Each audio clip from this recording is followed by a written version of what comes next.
Boa noite.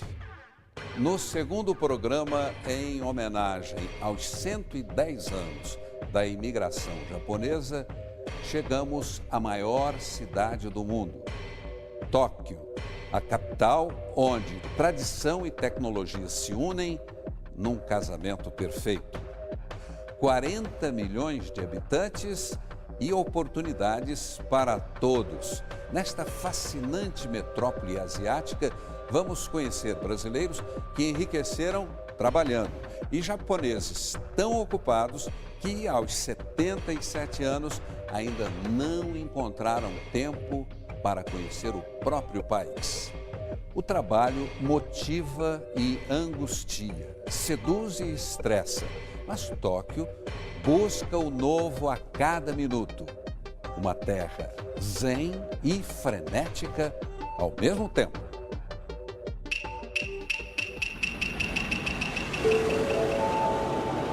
Que mistura é essa?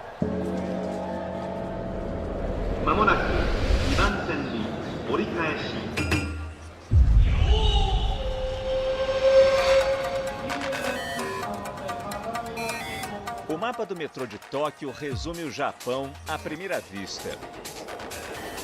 Tantas linhas, opções, caminhos. É um meio fácil e seguro para a gente se perder. E aí, aos poucos, a gente vai percebendo que o que parece confusão é, na verdade, solução. Bem-vindos a Tóquio, com 40 milhões de habitantes e a maior concentração de trilhos do mundo. Só dá certo morar tanta gente junta, tendo um transporte público eficiente. Metrô, trens, monotrilhos. Mais de 70 milhões de passageiros por dia. Exemplo japonês da disciplina, do comprometimento. Quem imaginaria? O país com a terceira maior economia do planeta já foi pobre, com altas taxas de desemprego, fome. Há 110 anos, um navio atravessou oceanos, 50 dias navegando, e o Kassato Maru conheceu o Porto de Santos. Centenas de japoneses colheram esperança no café brasileiro. Quase um século depois, o caminho inverso. Quantos sonhos cruzaram os céus até esta terra do outro lado do mundo? O país do futuro, da superação, driblou a pobreza com seu próprio esforço, mas teve a ajuda de alguns talentos. E dá um certo orgulho saber que tem brasileiro envolvido nisso. Todo esse grupo aqui veio do Brasil. Aliás, toda essa fábrica pertence a um brasileiro. Adilson Tomio Tadokoro. Nasceu em Mogi das Cruzes. Mogi das Cruzes. Ele é um decassegue, descendente de japoneses, e veio para cá com uma ideia básica. Simplesmente vindo do Brasil, ajuntar seu dinheiro e retornar em 2 anos, né? A ideia. 2 anos, viraram 21. O operário se especializou num país que corre sobre trilhos, se tornou o dono dessa fábrica de trens. Nós destacamos no mercado, com menor número de contingente e com maior produtividade. Tadokoro é um caça-talentos, sabe do que o Japão precisa, gente nova, capacitada. E o Brasil tem, mas não sabe aproveitar. O país hoje, nessa área tecnológica, ainda está muito atrasado. Para a gente é uma grande honra de trazer esses brasileiros com tecnologias aqui. O Ariovaldo é especialista na modelagem 3D. Desenha os vagões que ganham vida em grandes linhas de montagem. Sonhava conhecer o Japão e a hora chegou. Juntou a oportunidade com o momento atual do país, eu vi uma chance de poder realizar esse sonho, né, e vim. O orgulho maior vem de eles verem que é um estrangeiro, é um brasileiro, é um país de terceiro mundo, mas pô, esse cara é capaz e ele está conseguindo fazer as coisas no nível que a gente faz. Já já ele conta mais das descobertas por aqui. sociedade e 2 dilemas: os jovens e os mais velhos.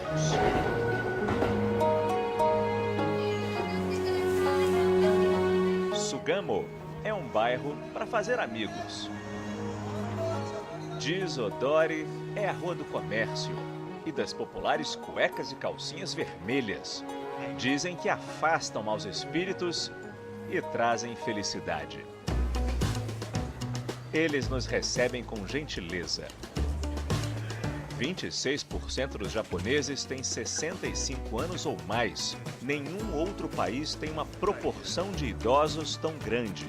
A expectativa de vida passa dos 87. O segredo? Boa alimentação e muito movimento. Aqui existe um tempero a mais. Não da banca, mas o da cabeça.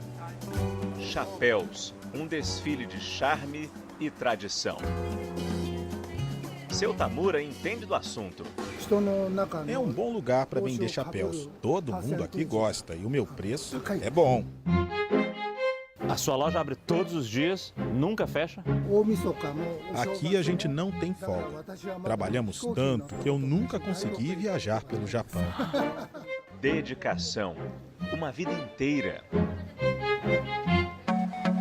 O Japão está envelhecendo rápido. São 10 milhões de idosos. Os gastos com a saúde aumentam. Faltam jovens para trabalhar e até para cuidar dos mais velhos. Enquanto o país busca uma solução, aos 77 anos, seu Tamura nem pensa em parar.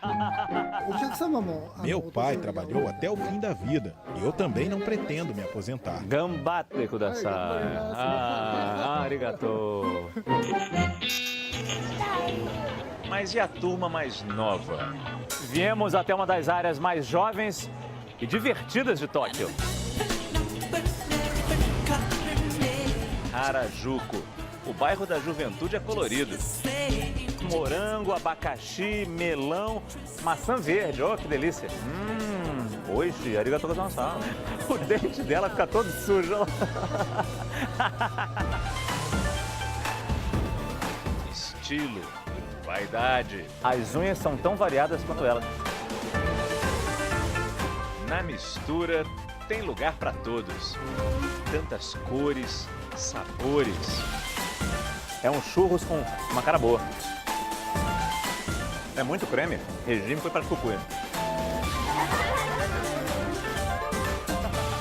Mas e a felicidade? Só 28% dos jovens japoneses sabem o que é isso. Numa pesquisa feita em 20 países, eles estão muito abaixo da média. A geração milênio, dos 20 aos 30 anos, está imersa na cultura do trabalho, da responsabilidade extrema. E isso pode levar ao karoshi, a morte por excesso de trabalho. O suicídio é a principal causa de morte nessa idade. A cara do Japão pode estar até nas revistas em quadrinhos. Ela disse que usa maquiagem todo dia, não se importando muito com o que os outros falam. Aí eu perguntei, até quando você vai usar essa maquiagem? Até eu querer, até eu ficar bem com isso, até eu me sentir bem com isso. E até onde vai essa moda? Olha, vocês podem não acreditar, mas ainda não viram nada. Eles adoram inventar mundos. Ela é a Monster Girl maluca. Ai, I can see. Eu vejo, percebo. Loucuras não faltam nesse restaurante. Tem o macarrão de arco-íris e o sorvete de arco-íris. Nem me pergunte como é que eles chegam nessa cor.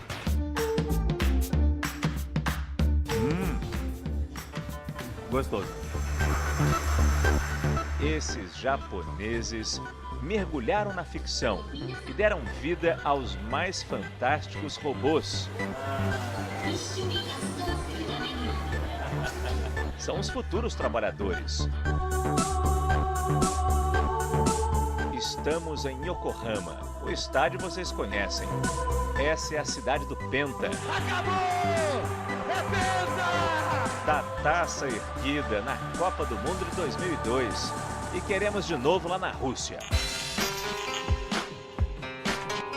Aqui não há robôs, mas a experiência de comprar ficou mais inteligente.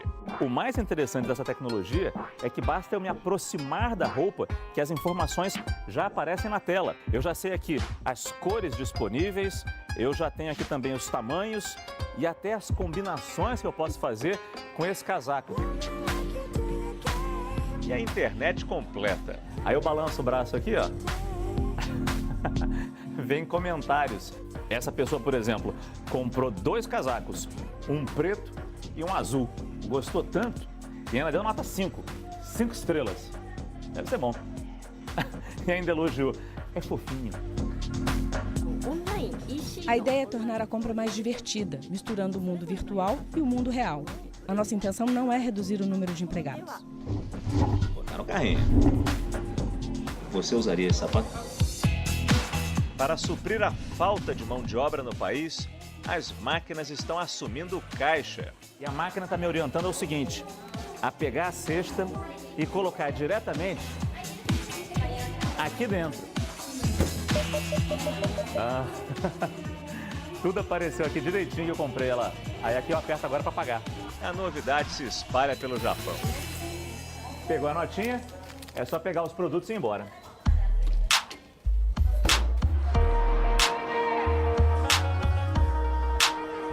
Há 1 ano e 3 meses, esse universo moderno vem surpreendendo o Ariovaldo. Tudo saindo no horário, tudo certinho. Ele mora em Yokohama, no bairro Kanazawa, pertinho do trabalho. Sim, você pega o trem, em 15 minutos você está no centro da cidade. Aos 36 anos, o paulista que constrói trens no Japão tem uma rotina puxada. Meu dia ele começa às 7 horas da manhã, vou para o trabalho, fico lá até 5 horas da tarde, é o horário que oficialmente você sairia sem hora extra.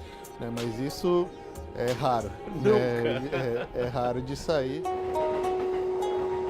Mas ele não reclama, sabe que está sendo valorizado. Uma experiência que com certeza eu poderia falar a respeito é a questão de preconceito, racismo e tudo mais. Você desacostuma a sofrer esse tipo de impacto. Eu consegui experimentar a possibilidade de, com o meu profissionalismo, com o meu trabalho, alcançar a posição, me desenvolver como ser humano. E isso no Brasil é um pouco mais difícil. Quando a pessoa já está escolhendo o shoyu, é porque já virou japonês.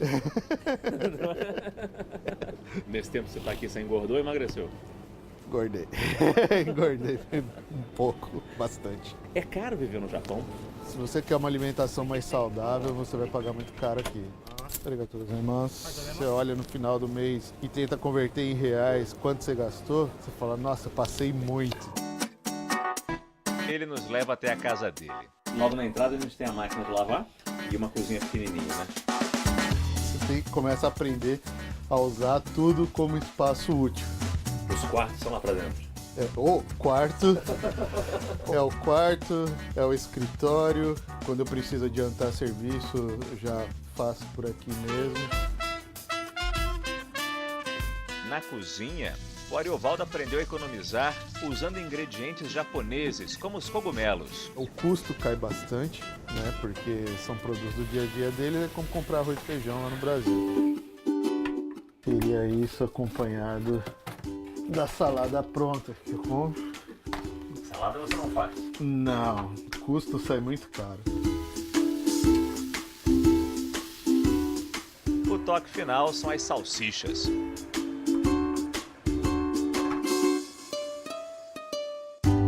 Aqui é chão paulista dentro do Japão. Mas na verdade é um elo mais íntimo com o lugar de onde eu vim, né? A família é a parte mais difícil. Sem dúvida, né? Eu lembro que nas semanas que antecederam a viagem, né, eu ficava bastante tempo perto da minha mãe, sentindo o cheiro dela, fazendo carinho nela, né? Isso que me dá mais saudade lá em São Paulo. Quando ela aperta, Ariovaldo sabe aonde ir. Estar aqui te acalma. Acalma. Ah, demais. Realmente valeu a pena ter lutado tanto para chegar até aqui. Sozinho, sem origens japonesas, Ariovaldo está vencendo barreiras num país tão distante.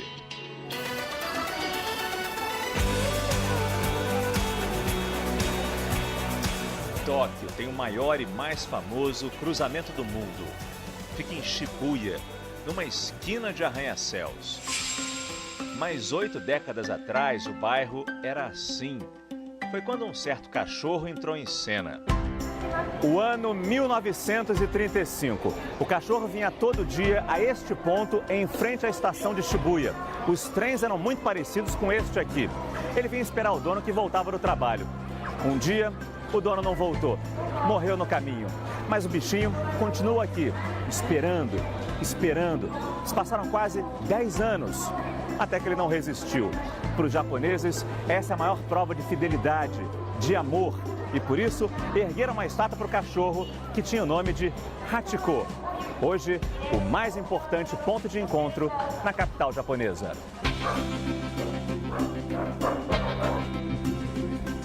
A história até virou filme e o Hachiko foi empalhado.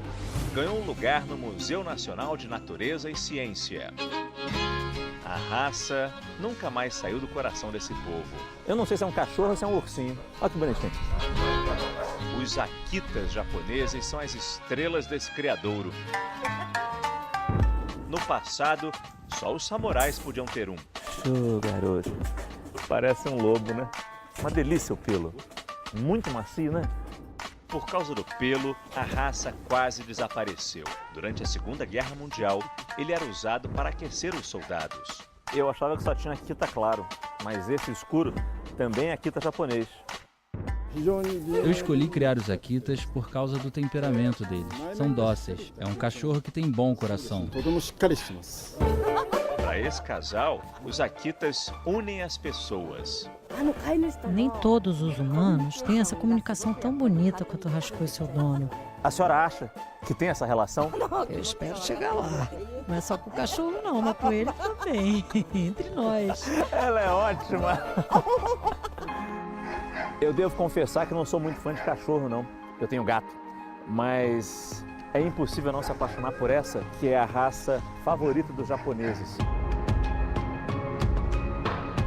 Na Terra do Sol Nascente, um espetáculo acontece toda noite. Explosão de luzes. Na Torre de Tóquio, no bairro de Ginza, em Shibuya.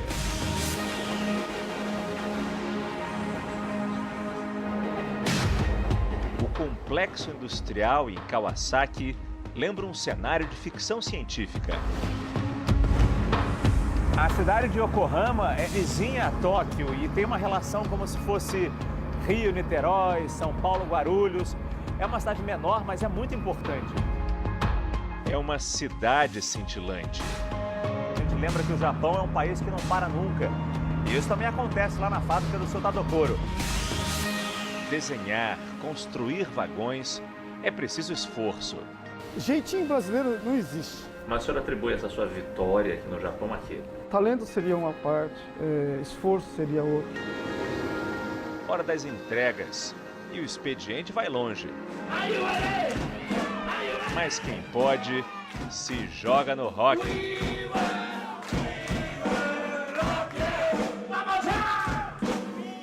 Os garçons se revezam entre as bandejas e o microfone. É para lugares como esse que muitos japoneses vêm depois do trabalho para relaxar. Música ao vivo, alguma bebida, conversar com os amigos. A pressão da sociedade japonesa, que exige perfeição de cada um, essa pressão fica do lado de fora. Mas tem um ponto com que eles não podem deixar de se preocupar. Para muita gente, o show acaba antes. Quem usa os trilhos na volta para casa, corre. Senão perde o último trem. E aí, é como diz aquele clássico brasileiro. Se eu perder esse trem, que sai agora às 11 horas.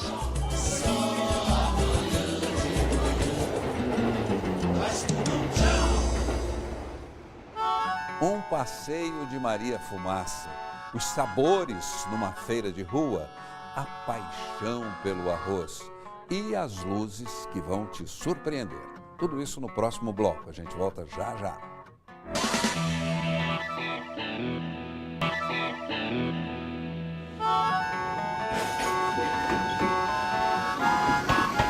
Um caminho estreito coladinho nas casas.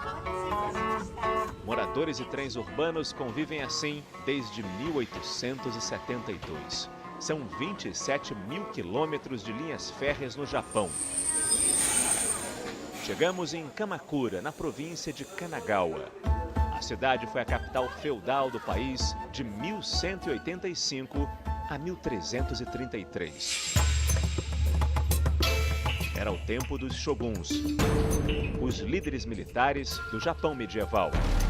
O imperador em Kyoto era só um símbolo.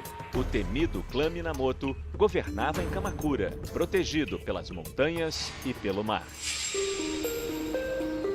É um lugar dedicado aos templos budistas e santuários shintoístas. Na frente de todo o templo, sempre tem uma fonte. Antigamente, para se purificar, as pessoas tomavam banho nos rios, nos mares. Mas hoje, basta lavar as mãos. À esquerda, depois à direita, e a gente ainda tem que lavar a concha assim. Pronto. Templo de Kotoku-in. Aqui, para celebrar vitórias, o clã Minamoto mandou erguer um gigante. O grande Buda a céu aberto é a principal atração deste lugar. O curioso é saber que ele já teve cobertura, aliás, várias. Foram sendo destruídas com o passar dos séculos por desastres naturais. Terremotos, tsunami, que levaram as estruturas ao redor. Mas o Buda, esse ficou.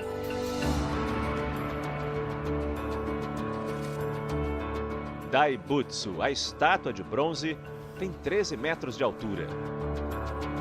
Representa o Buda Amida. Sentado na posição de lótus, ele medita e resiste ao tempo há quase 800 anos.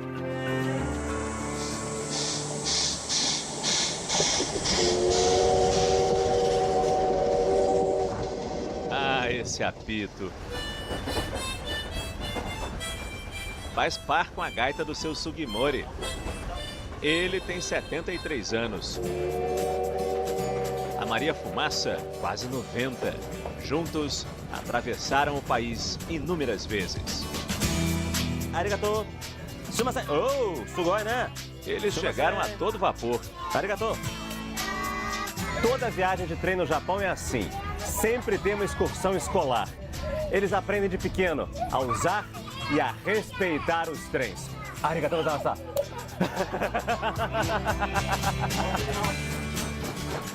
E tem tanto para aprender lá fora. Plantações de chá verde, a bebida mais consumida. Um elo entre a China e o Japão. Barcos típicos desafiando as águas do rio Oi. Da cidade de Shimada, partimos rumo às tradições.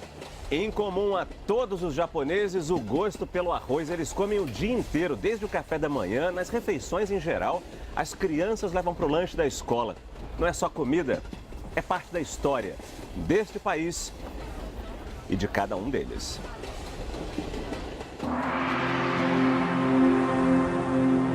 Dois 1000 anos de cultivo.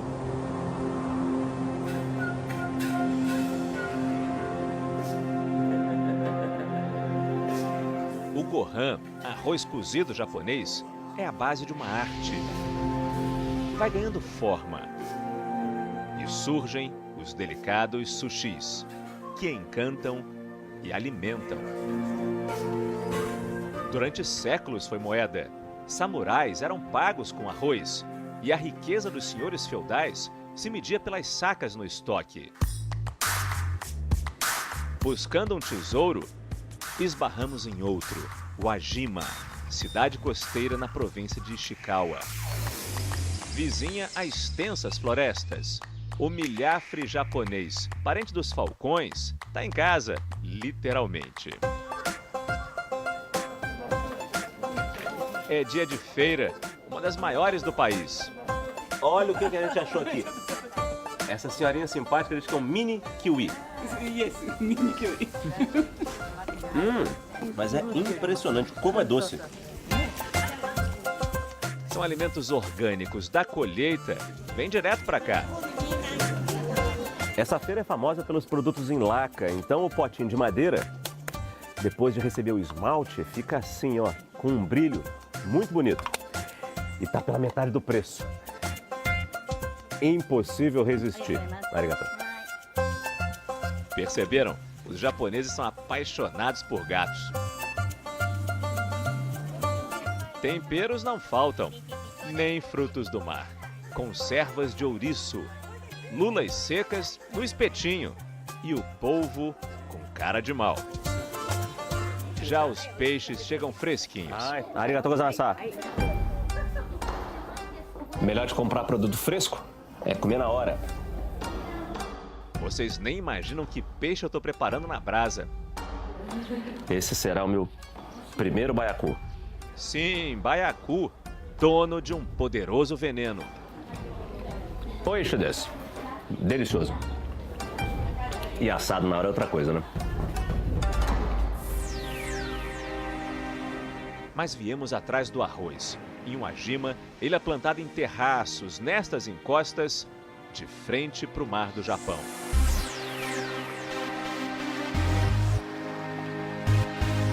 A colheita já foi concluída, mas até essa palha que sobrou é sagrada no shintoísmo.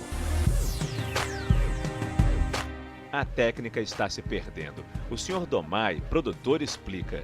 Os terraços não produzem tanto quanto os campos. Ele está na cooperativa que tenta manter a cultura. Essa é a minha missão. Preservar a tradição e passar para os mais novos. Eu tinha 10 anos quando colhi arroz pela primeira vez. Esse é um alimento muito importante para todos os japoneses. O Sr. Domai nos convida para conhecer a casa dele. Fica nesse vilarejo, no alto da colina, cercado por vários terraços. Ele mora aqui há 50 anos. Olha. Seu Domai nos leva até a Sala do Tesouro. Gente, que lugar é esse? É uma máquina de moer casca de arroz. Aqui tem um punhadinho de arroz, ainda com casca, antes de passar nessa máquina, que vai limpar o arroz, vai tirar a casca. Branquinho. O típico arroz japonês. 125 dias cuidando da plantação. E seu Domai colhe 3 toneladas de arroz por ano. Mas ainda falta uma fabulosa surpresa que se revela à noite.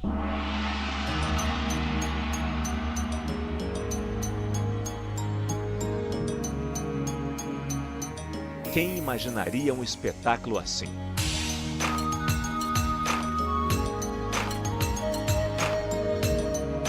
Duas 2.000 lâmpadas de LED cobrem os terraços.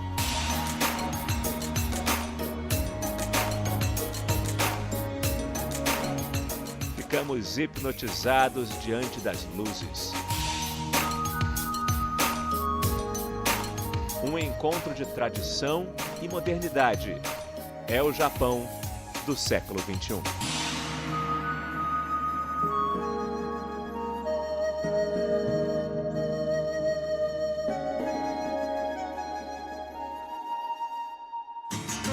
Fukushima, 7 anos depois.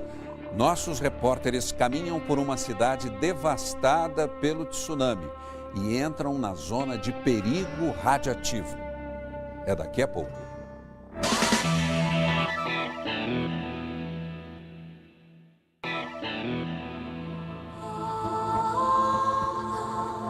Os dias de sol quase não são lembrados nesta região. O tempo fechado reflete as memórias de uma tarde nebulosa 7 anos atrás. Fukushima, 11 de março de 2011. Quase 3 da tarde e o Japão tremeu como nunca. Meia hora depois, ondas colossais engoliram tudo.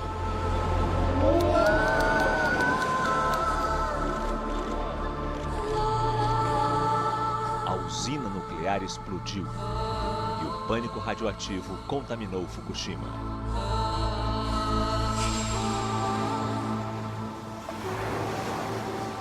O mar está bem longe, mas daqui a gente tem uma noção da força com que a água chegou a este ponto.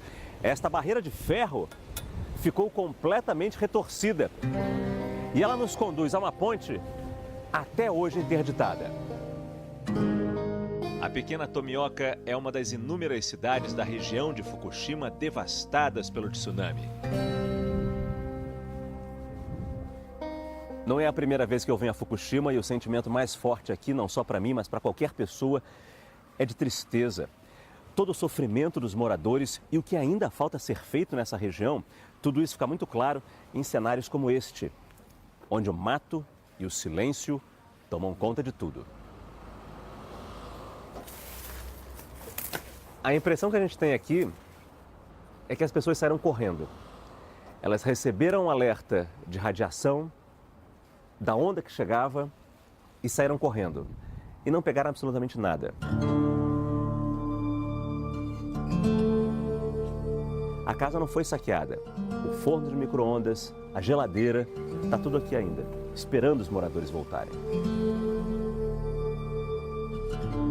Fukushima mudou.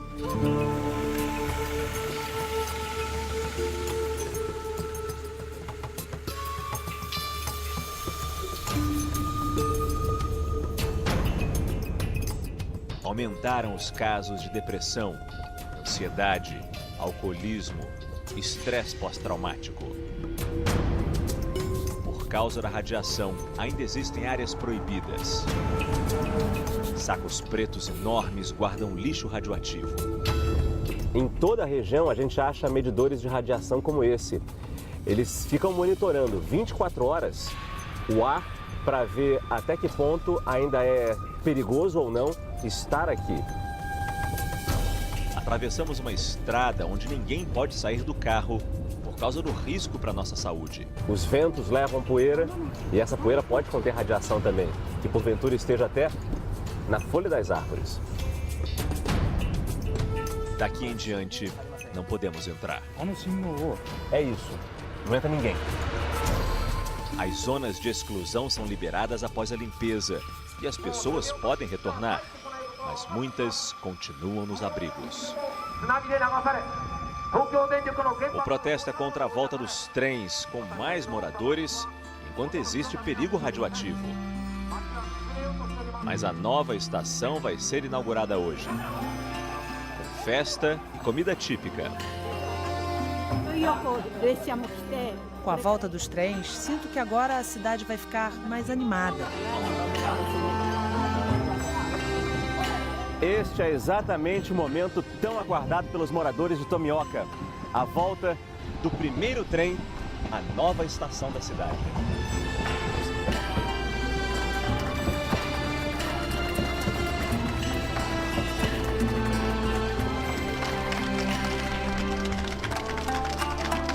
Até o maquinista ganhou flores.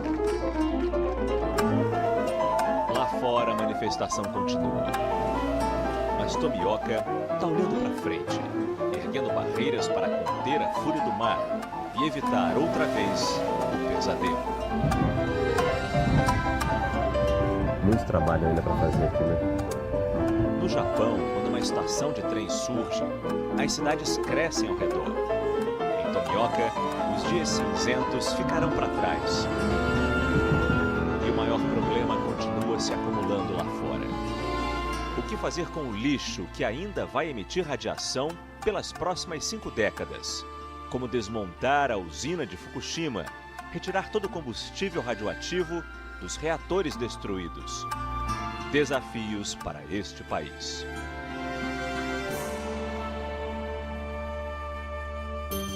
No próximo bloco, vamos subir além das nuvens, no extremo norte do Japão. e chegar ao fim da linha, bem juntinho da Rússia. Voltamos já já.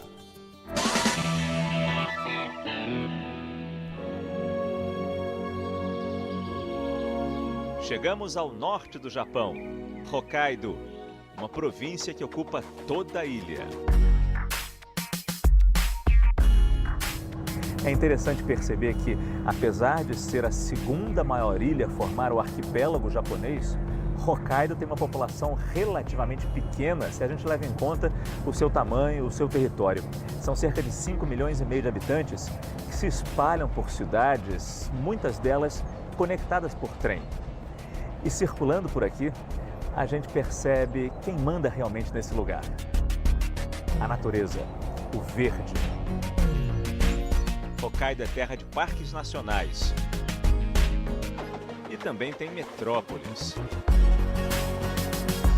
A capital, Sapporo, é moderna, mas ainda guarda um modelo de construção que está desaparecendo. Aqui a culinária surpreende com o que o mar nos oferece. O mercado é muito rico, produto fresquíssimo, tirado do mar hoje e vendido agora para as pessoas. Olha a boca do bicho. O moço aqui da loja estava falando que ele deve ter uns 3 quilos, chamado de King Crab, caranguejo rei. Mas aqui no Japão ele tem o nome de taraba. Sai por cerca de uns $300, 30 mil ienes. Mas eu acho que ele gostou de mim, ele não quer soltar mais. Oishi desu ka? A vendedora diz que muita gente manda esses gigantes pelo serviço de entregas expressas até Tóquio, distante 1.150 quilômetros. E o bicho chega vivo. Do fundo do mar para as alturas. Trocamos os trilhos pelos cabos do teleférico. O Vale de Tomamu se esconde na neblina. Nesse terraço, vamos ficar acima das nuvens, se o tempo deixar. Olha a quantidade de pessoas que tem aqui em cima. Muita gente acordou cedo na esperança de ver alguma coisa. Eles montaram essa passarela aqui para que os turistas pudessem ter chegar mais perto, uma experiência diferente das nuvens. E é impressionante, porque a gente está a 1.100 metros de altitude. A cerração começa a abrir e a gente começa a ver um pouquinho mais do vale. As florestas. De repente o vale se revela. E as nuvens começam o espetáculo. O fenômeno da formação de nuvens pode ser visto apenas de maio a outubro, águas mais geladas nessa costa de Hokkaido, o vento quente que vem do sul do Japão, alta pressão atmosférica no Oceano Pacífico. Tudo isso junto permite a formação de nuvens que os japoneses apelidaram de Unkai, um mar de nuvens.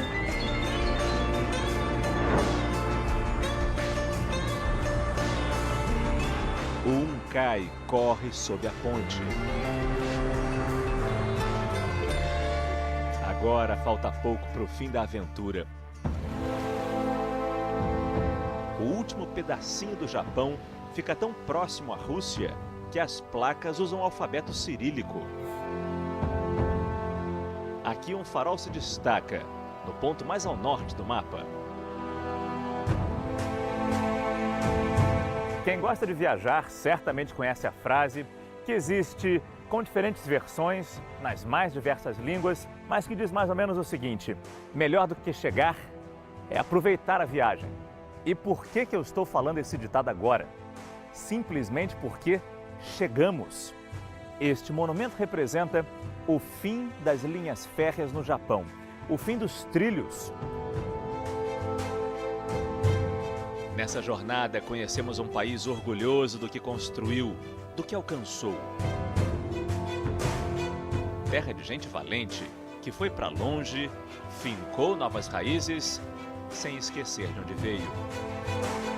Mas não significa tristeza nem melancolia, mesmo porque, nesse caso, o fim pode muito bem ser o recomeço. Até a próxima viagem!